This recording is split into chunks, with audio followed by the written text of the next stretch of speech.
Probably sophomore year, I did a seminar. It was... Let me scan the memory banks real quick. Oh. My group put together this like really elaborate skit, like set in the 20s. We got to dress up and do the Charleston, and it was just really fun. They gave us a lot of like freedom to do what we wanted with the project, so I don't think anybody else knew what was going on besides our group, but it was still really fun.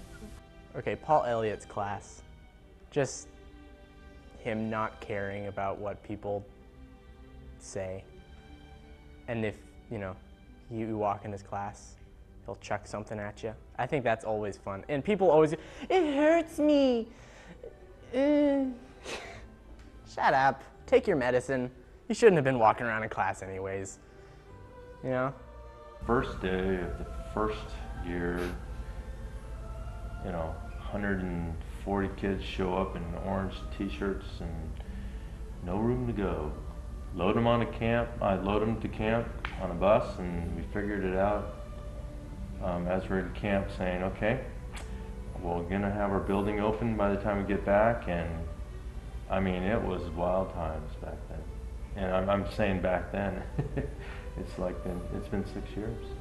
And my son was ill one day in October, and I came back from him being ill. It was a Thursday, and then I came to a staff meeting, I think, on a Friday.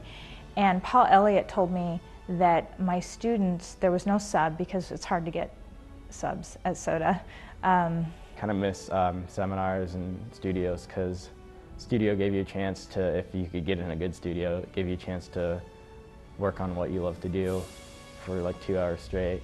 And Paul Elliott said, yeah, we didn't have a sub. I went to check on your students and they ran the class just fine. And so they ran, I think, over an hour. They spent talking, and they created the diagrams for it and for the writing prompts, and they actually had this civic conversation without the teacher there to facilitate. And you know, obviously that's not ideal, but that's pretty impressive that a group of students were able to take that on. That it shows maturity, that shows community, and that shows rigorous standards, because they were using primary sources to do this. They were moving through texts on the Middle East. So interacting with the upper class at my other high school, it was kind of more of a division, you know, like between like the upper class and the lower class. But here there was much more of a, just kind of like, there wasn't that. It was just kind of like everyone was a little more together.